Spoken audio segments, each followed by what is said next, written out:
Hi, welcome back. This week I am going to show you how I drew the little boy and his dog in this colored pencil piece.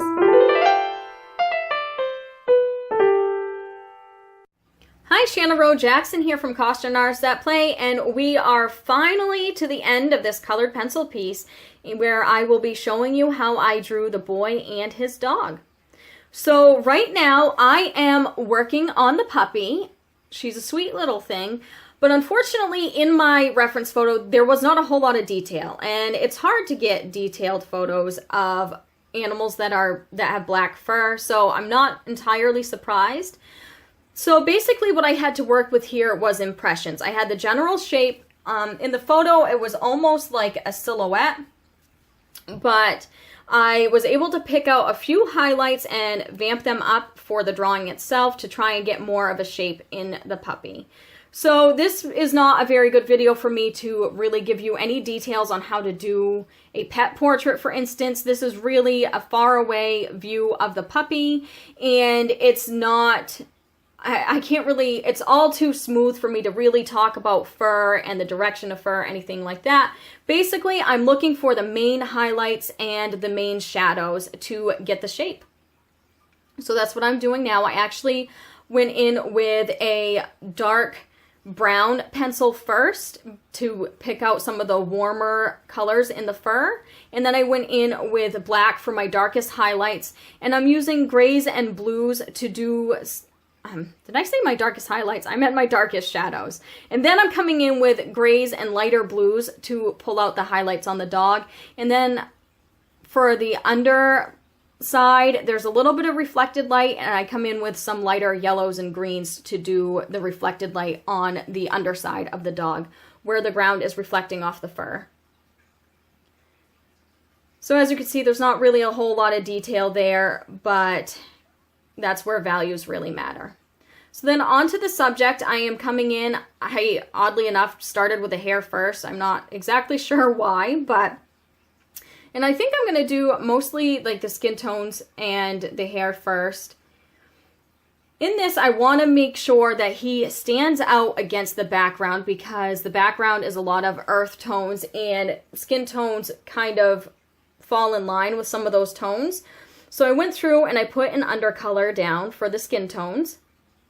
And again, this is not something that I can really, I'm not going to talk about portraiture with this because it is a figure, it's further away. Basically, again, I am looking for the correct values to imply the body shape and the shape of, the head and the shape of the arms and everything else. So really important when you're working in figures that don't have a whole lot of detail, you want to look for those values. And I'm just coming in, and he's kind of fair-skinned. His face and his neck seem to be fair-skinned, but his arms are actually a lot more tan. So I think this little boy has probably played outside quite a bit. So that's why you'll see his arms will be a little bit darker. And there actually is quite a bit of detail in his shirt and his shorts as far as highlights go, which is so much fun. There's going to be some wrinkles and things like that, which really pull things out. And that's, like I said, that's what you want to look for. You want to look for those shadows. You want to look for those highlights when you are drawing figures. Especially a figure that doesn't have any fine detail and isn't close up. So I'm basically just going through and laying in those shadows. I'm using a lot of browns and a few darker reds and oranges for the tanner part of his skin. And then I'm using some more like peachy kind of skin tones for the more highlighted part of his skin. Then I'm just coming through and I'm doing the shirt, or working on some of the details in the shirt. And you'll see me going back and forth between the clothing and the skin tones and things like that. Something to remember when drawing clothing is that there is a body underneath there. So you really want to pay attention to the shapes of those wrinkles and the directions of those wrinkles, because they are forming around a body shape. So remember that there is a body under there. Remember the shapes of the arms and things like that. You don't want to have flat lines in those wrinkles, because then it's going to make the body underneath look flat. So when you see a wrinkle in the shirt on the sleeve of the arm, it's going to be going with the curve of the arm. So just remember that, because it's going to make things look more three-dimensional. And I'm just going back and forth with my highlights and my shadows until I get it to the value that I want and to the color that I want.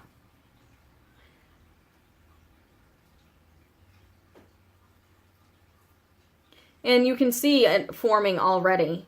Like, you can kind of see his arm forming through that shirt, especially on his right arm, or his arm that's on the right side. That would be his right arm, I think. I'm not great with my right and left. And again, down by there, that's kind of going around his waist a little bit, so those wrinkles are going to curve around him.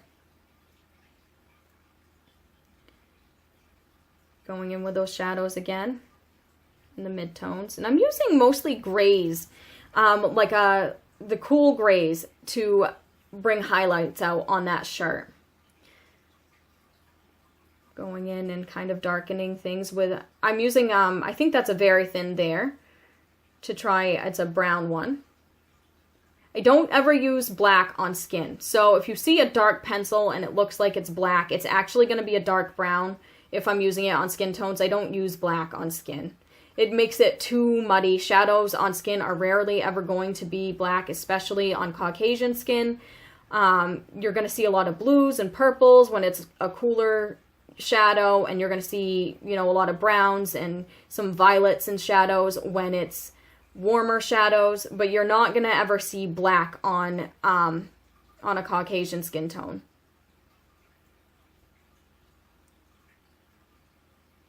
I'm just going through and see there, I just added in some green to the dog's fur.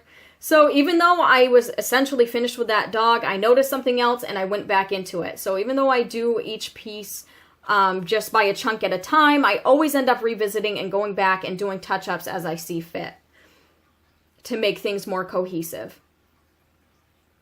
I blended out that grass below them to make it look more in shadow. A lot of times using OMS will make things a little bit more saturated. And I'm going into the skin of the legs now. And this is very interesting because his legs, the way that, you know, he has one leg kind of bent backwards, and it created some really cool shadows on his leg. And I'm kind of going in and putting some of the details in the shorts. I love doing these kinds of drawings because you can still get a likeness of a person just by their body language and by things like that, but it takes a little bit of the pressure off. Doing a portrait obviously has a lot more added pressure of likeness, but you can definitely get a likeness just by doing the shape of the body. Obviously, every person has their own stride. They have their own way of walking. This boy is probably no different. So being able to capture the shapes and the correct shadows, which imply the shape, really helps to create a likeness without having to have all the pressure of drawing facial features and things like that. So again, just going with my values, and with something like this, it's not so highly detailed, so a lot of it is just the impression of things. It's just the shapes of things. And you'll see that when I work on the shoes. I'm not going to go in and draw every single lace or, you know, whatever, like the symbols on the sides. I'm not even sure what brand sneakers he's wearing, because it's just going to be the impression that's going to show he's wearing sneakers. Lights and darks, lights and darks. That's the best way to get impressions of things. That's the best way to get realism. You can get a lot of you can get something really realistic without a ton of high detail, as long as you have your values in there.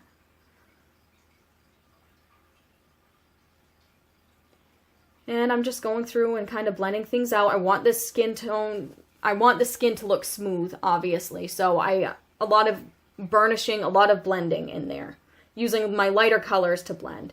And here I am just kind of going in with the sneakers, and I'm not, like I said, I'm not going to do such high detail. I just want the impression that he's wearing sneakers.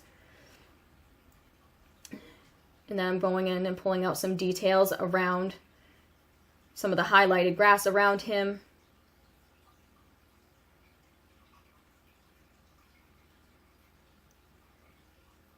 pulling out some other details and making sure that I got my darks dark enough and my lights light enough.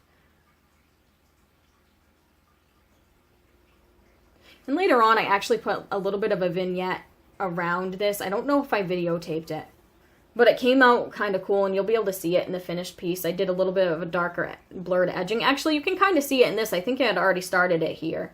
A little bit blurred edging around the edges of the whole drawing and a little bit darker to pull more focus on them. But I think a lot of it I did while I wasn't recording. And there I am signing the piece.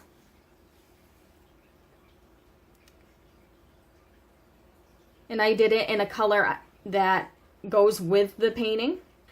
All right, here is the finished piece. I hope that you enjoyed it. Thank you for watching. If you liked this video, please hit subscribe. Also, my social media links are in the description below if you'd like to follow along on what I have going on with my art.